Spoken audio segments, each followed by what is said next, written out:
transfer video. Now, again, I do want to reiterate, I did this like a week ago.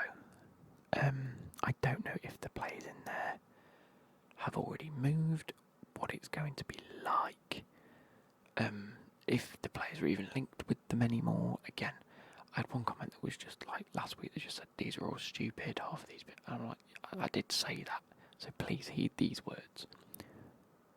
Might not be accurate, might not be correct, might not be the right price tags. I've just got their transfer market value. That's it. Simple as that. So getting into it, we ended up talking about Ipswich Town in the last video. So we're going to move on to Leicester. Now I do apologise if I've already done this. I don't think I did. Anyway, we are looking at Leicester City now. So I identified that they are in need of a goal scorer, and they are already linked with Reece Nelson. Again, he might have actually already made his move. I know they were in big talks for him to go for about £17 million from Arsenal. It's a great option. They are in need of a striker. They have Iheanacho and Jamie Vardy, but both of those, obviously Vardy being a lot older than he was in previous years. Seems a bit like a Michael Owen quote, that is. He's older than he was. He's older than he used to be. He's getting old now. And Iheanacho, never really been like the best player that he probably could be. Reece Nelson is looking for a move away from Arsenal, and he's a goal scorer, so could be a great option for them. An attacking midfielder, obviously. I don't think they've actually replaced James Maddison, not perfectly, since he left to go to Spurs last year. Obviously, we know that Bordeaux have unfortunately gone bankrupt, and all their players have had to have their contracts cancelled completely. And there are many a player that are looking for free moves away from the club. I say free moves, they just need a club. So one I identified for Leicester, if they want to go in for a great attacking midfielder with a bit of a potential behind him, Matthias Diamarim needs a club. He's a free option and he does have good potential, so that is a possibility. And then last but not least, Trevor Chalobah from Chelsea. Again, Chelsea forced him out of the club.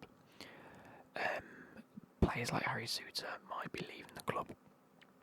So I just think he's going to be a better centre-back than whoever Leicester already have. I think he's, as a player, I think he's better than everyone that Leicester have.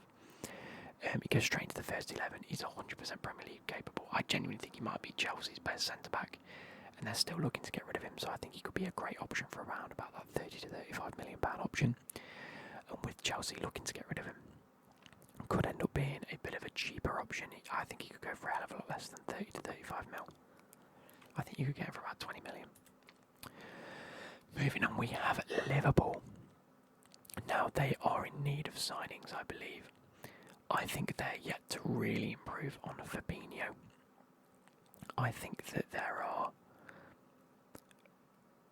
Endo is good. I don't think he's the be-all and end-all. I think he's been a great placeholder for that position.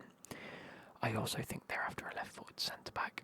I know Joe Gomez does play there, but I think Van Dijk potentially leaving at the end of this season, which sounds mental, I know, but I was reading a lot of Liverpool forums and pages where they were chatting, and they think that Van Dijk would hang up his boots, not in terms of retirement, but leaving Liverpool and going somewhere where he can just sort of relax a bit. Van Dijk's done everything he wants to do now.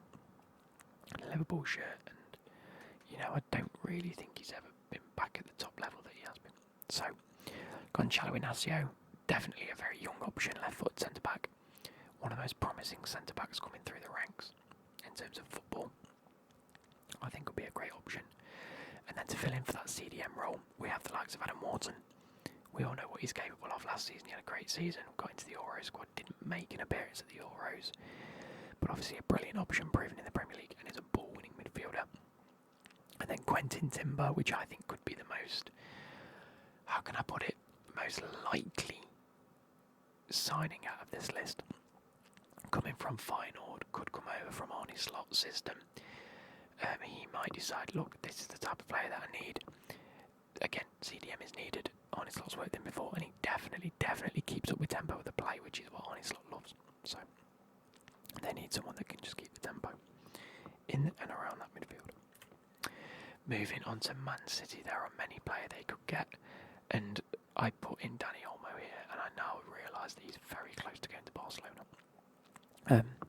Anyway, if Edison leaves, they might need a goalkeeper. I know that they've said that they want to keep Ortega as their first choice goalkeeper, but I think they're still going to need to go in for another goalkeeper if Edison leaves. So Andre Lunin from Real Madrid, apparently available for around £30 million, which is mental to me. Proven in Europe, so I think he could be a great option. Again, attacking midfielder. If Bernardo Silva ends up leaving or De Bruyne ends up leaving, I don't think they are now, but there has been a lot of talk that they might be going. They're going to want a top talent, which Dani Olmo obviously is, and he had a great Euros campaign. It just screams like a Man City signing, doesn't it? But then again, he is linked to Barcelona, so you never know. And Eberici Eze, again, can play cam left wing. He's another one of them players where actually I think he might be a bit more suited than Dani Olmo. He's quality, he's linked to many a club, and I think it could be a great option for them, but £60 million is a lot of money, and I don't think Man City are at least in the same boat as they were a number of years ago, where they just want to splash huge amounts of money, especially when they got Grealish for stupid amounts. But just some options I could think of just for Man City. Man United, obviously in need of a left back, hugely in need of a left back. They're already looking at right backs and centre backs and things like that. I know obviously De Ligt and Mazraoui have been linked. Didn't want to put them in just because they seemed a little bit obvious, but definitely in need of a left back. Fast, Premier League proven, young, and in need of a solid left back. Milos Kerkez could be the greatest option they can go for. I think he's definitely proven himself at Bournemouth. And I think, again, if they send Malacia in the other direction, that could be a really good bit of business. Valued at about 25 million, nothing that's going to break the bank. Centre-back wise, obviously, they're looking at De Ligt as a Varane replacement because Varane's now gone to Como. I've actually singled out Robin Lenormand from Atletico Madrid. Is he Atletico Madrid? I thought it was Sociedad. Okay, that's completely my bad. He's just signed for Atletico Madrid. July 27th. So 2 weeks ago. Completely ignore that one, because I've obviously written down Lenormand thinking of the Sociedad player, done a bit of research, and it says Atletico Madrid, so I've written in Atletico Madrid. That is my bad. However, it's obvious that he was ready for a move up the ranks, and he's gone to Atletico Madrid instead of Man United, so at least I got the fact that he was leaving right. Just, he went to Atletico Madrid. Again, De Ligt and Mazraoui look like they're coming in from Bayern Munich, which could be good. And then last but not least, CDM, they need a Casemiro replacement. Obviously, they've got Kobbie Mainoo, who's a fantastic talent, but he isn't going to be playing every single game. Plus, they might want someone that's just as good, if not better. I rate him quite highly, to be fair, but Manuel Ugarte, £50 million from PSG, hasn't quite made it work at PSG. If they're willing to let him leave, then I think Man United could go in for him. Top European quality, fits straight into the first team with Casemiro on his way out. It's just it's one of those waiting to happen now. Newcastle. Obviously, again, these transfers seem to be at the minute where there's a lot of players on their way out. So who can come in the way in? Almiron looks like he's on his way out of Newcastle. His sort of time's come to an end. He had a good couple of seasons there, been a solid 7 out of 10 performer for them. And I've identified Noni Madueke. I think they've been linked to him now anyway.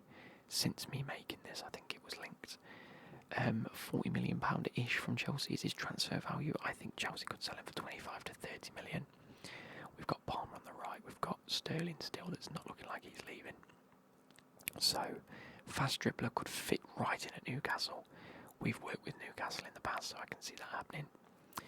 Just one of those players where I think he might fit and he might do really well, and it might be really bad for Chelsea to get rid of him, for him to thrive under Eddie Howe. Next one is Wan-Bissaka. Trippier may be on his way out, also maybe on his last legs. He didn't have a good season last season. He's been picking up a few injuries.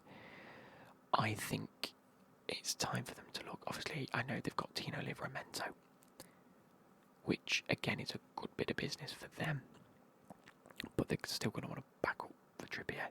I think Wan-Bissaka might be looking to leave if Mazraoui's coming in and they've got Dalot.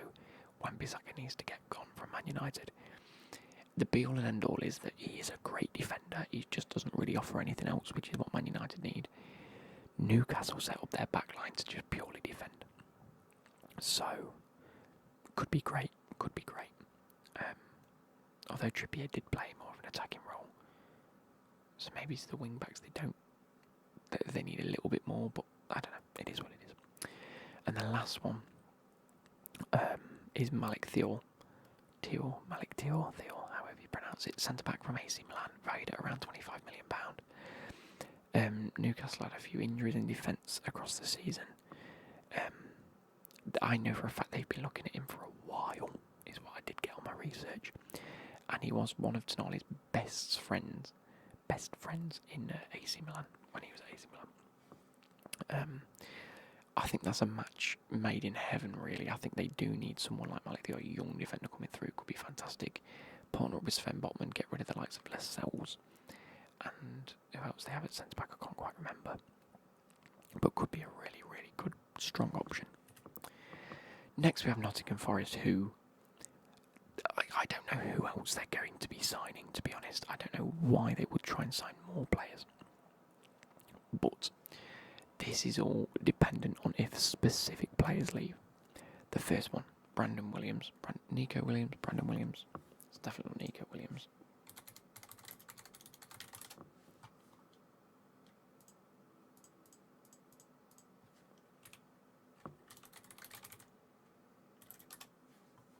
It is Nico Williams. Sorry. Nico Williams, Welsh. There is talk that he could potentially be leaving, or that is one of his signing his contract. Maybe he's renewed his contract, I don't know. If he does leave, then a young, exciting prospect that could be a very cheap option for PSR regulations. Maro Perkovic from Dynamo Zagreb. That just screams a Nottingham Forest transfer, just spending random money on a random lad. Next, if Morgan Gibbs-White leaves, again, there's talk that he might be leaving. If we can keep him, I think it's better than signing someone, but if he does leave, he leaves. Great dribbler, international player in Facundo Farias from Inter Miami, Argentinian lad. Has made a few caps for the Argentinian team. Again, could be one of those players that Forest look at. In my opinion, Facundo Farias is enjoying playing football with Messi. Being Argentinian is probably his hero. I don't think he will leave Inter Miami, but the option's there. And if Hudson and Doyle leave, then obviously they're going to be looking for a young left winger. He hasn't been 100% impressive since his Liverpool-Arsenal links, but still has absolute top quality, and that is Ryan Shirky from Lyon. I think you could get him for less than 30 million if needs be. We'll obviously see if he's back at his best this season. I don't know if he's had any injuries, but I remember him being linked to Chelsea, Arsenal, Liverpool, Man United last year. And since then, we haven't really heard anything. So, I don't know about that. Next, we have Southampton. I think they could be in for a few players here. Again, don't know if any of these have actually signed, if any at all, but Max Aarons from Bournemouth. Southampton maybe after a right back. I valued him at about £16 million. He's a proven quality, he's defensive and he's very fast. So Max Aarons straight to Southampton. Let's have a bit of a Google. Yeah, if you've played like Football Manager or FIFA for a while, you'll know Max Aarons anyway. Next one is Matt O'Reilly, centre mid. I don't know why I've put 2 centre mids, but I'm assuming they're after centre mids. Like I said, I did this last week.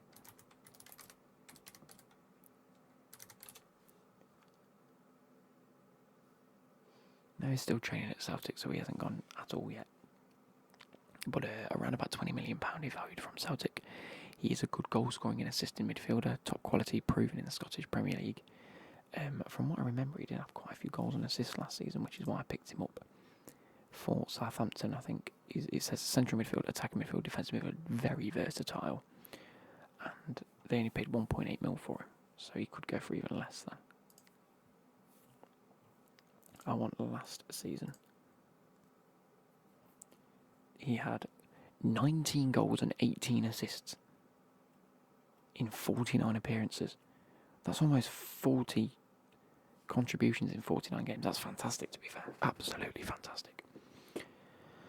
Fair play. And that includes 6 appearances in the Champions League as well, with 3 assists. So fair. Again, fair. And the last one is Lamine Camara. He's a strong, young, full international, currently playing for FC Metz. I think he's Malian. Let me have a look at that. Lamine Camara. He is from Senegal. Sorry, Senegal. He's made 23 caps for the Senegalese team, and he's already 20 years old. That's quite mad. That's actually quite mad. But they obviously put a lot of trust and faith in him. Valued at around £10 million from Metz. Oh, 3 days ago, signs for Monaco. Sorry, guys, that one isn't happening either. But, again, I did identify that's a random talent that I've picked up on. And he's ended up at Monaco till 2029. So, again, my bad. Could have been an option for Southampton. Moving on. We have Tottenham. And we have Tottenham. Recently linked with Ivan Toney. I know Ivan Toney was linked with Chelsea and Man United and Arsenal. Since been linked with Tottenham. Prem proven. Potentially leaving Brentford. Probably will leave Brentford at some point. And has obviously proven himself as a clinical goal scorer in the Premier League. £40 million from Brentford. I think it's a great option for him. They're also linked with Solanke now, so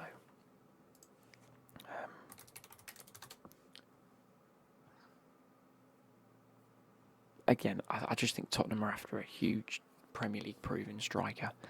I've also gone with a non-Premier League striker, which is Jonathan David, valued at around £50 million. Cheers, mate. From Lille, fast, strong goal scorer. I actually think Jonathan David probably will be a better suit than Ivan Toney. I also see Solanke being a better fit. It all depends on how much they're waiting to pay for him.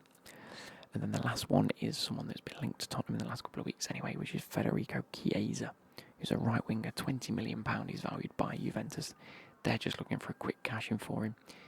He is very injury prone, but he's coming in at quite a cheap price for the quality of player you're getting. Fast and agile, could be a great asset to that Tottenham team. We have West Ham. Funnily enough, linked with a number of players. As far as I'm concerned, have been recruiting relatively well. I think this week alone, so they've signed Nicholas Fulkrug. That's a great bit of business. Who have they signed already? Max Kilman, Fotheringham, Guilherme. Ben Ram has come back off loan. Thilo Carrère has come back off loan. So they've been okay. They've obviously signed Fulkrug. Or has Ben Rama now gone on a permanent? Yeah, I'm not too sure really. Anyway, but they were linked to Tomori at one point, and I remember seeing that and thinking, fair play. Tomori might want to come back to the Premier League, prove himself back in England.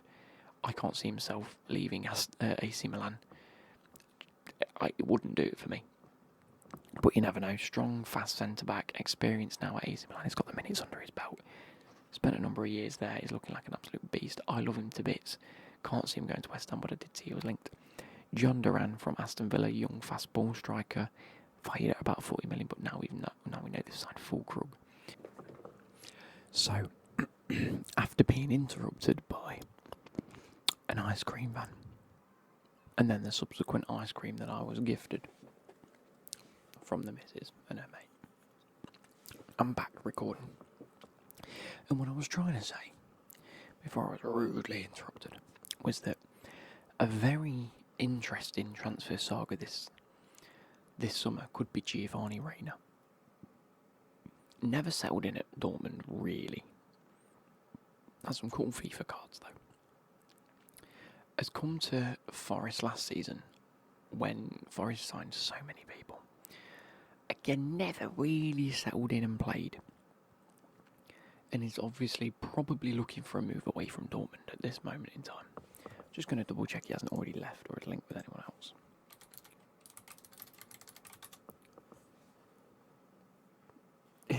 born 2002, so he's only 20. Well, he's 21 years old. 22 in November. Still got a massive career ahead of him. Feels like he's been around for years. Which then leads us on to West Ham. Paqueta may be in the shit.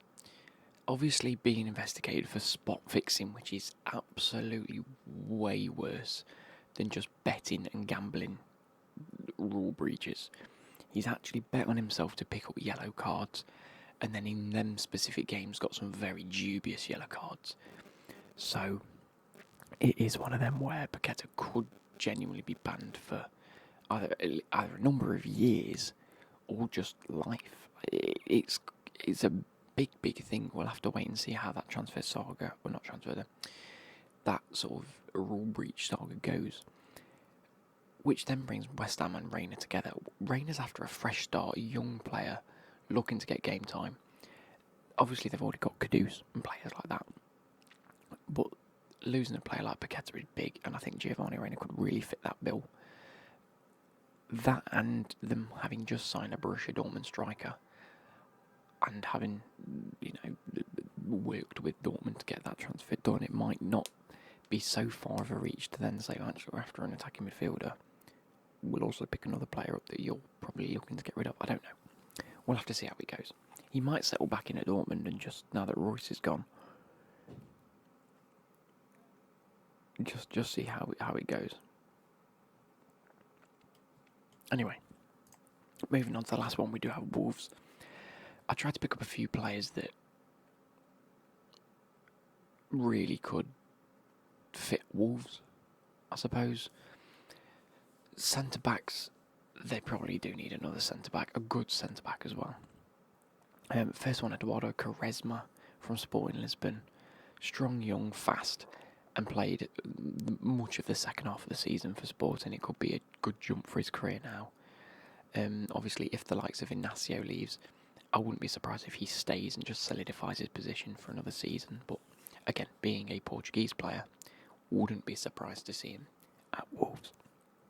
The other centre-back, Kevin Danso, available on a free transfer. I think it could be a good bit of business for Wolves just to sort of solidify that extra centre-back. Experienced, solid, strong, and has great aerial ability. And last but not least is James Rodriguez, not James Rodriguez from, the likes of Real Madrid and the Colombian. Bristol City. No, he's not from Bristol City, is he? I am actually thinking James Rodriguez. I've left Bristol City in there because I remembered what I did.